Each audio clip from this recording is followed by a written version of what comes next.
কাৰণে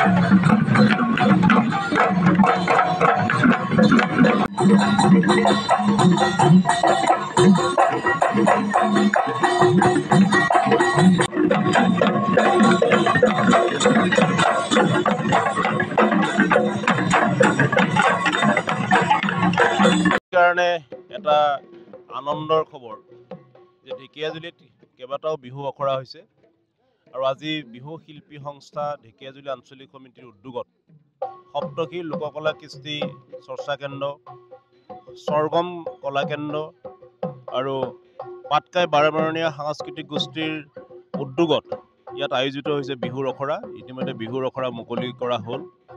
মই প্ৰথমতে অনুষ্ঠানকেইটালৈ অভিনন্দন জনাইছোঁ আৰু বিশেষকৈ ইয়াত কণ কণ ল'ৰা ছোৱালীবিলাকক অভিভাৱকসকলে লৈ আহিছে। মই অভিভাৱকসকলক প্ৰথমতেই আচলতে আন্তৰিক শ্ৰদ্ধা জনাইছোঁ আৰু কণ কণ এই শিকাৰু ল'ৰা ছোৱালীসকলকো মই অভিনন্দন জনাইছোঁ। শুদ্ধ ৰূপত বিহুটো আগবঢ়াই নিব লগা হ'লে বিহুৰ আখৰাৰ প্ৰয়োজন আছে আৰু এই বিহু আখৰাত ইতিমধ্যে অভিজ্ঞ প্ৰাক্তন বিহুৱা বিহুৱতী কেইবাগৰাকীও ইয়াত বিহু প্ৰশিক্ষণ দিছে।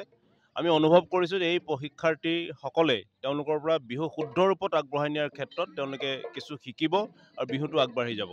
কাৰণ বিহু জীয়াই ৰাখিব লাগিব। অসমীয়া জাতীয় সংস্কৃতিৰ বৰঘৰৰ শিপাডালেই হ'ল বিহু। গতিকে বিহু যিহেতু সেই মুকলি পথাৰৰ পৰা মঞ্চলৈ আহিল, মঞ্চত যিহেতু প্ৰতিযোগিতামুখী হ'ল, প্ৰতিযোগিতামুখীত শুদ্ধ ৰূপত আমাৰ বিহুৱা বিহুৱতীসকলে শুদ্ধ ৰূপত বিহুটো আগবঢ়াব লাগিব। গতিকে এই ধৰণৰ কৰ্মশালাৰ প্ৰয়োজন আছে আৰু এই কৰ্মশালাই নতুন প্ৰজন্মক বিহুৰ প্ৰতি তেওঁলোকক প্ৰেৰণা যোগাব আৰু এইটো এটা শুভ লক্ষণ। মই অভিভাৱকসকল আৰু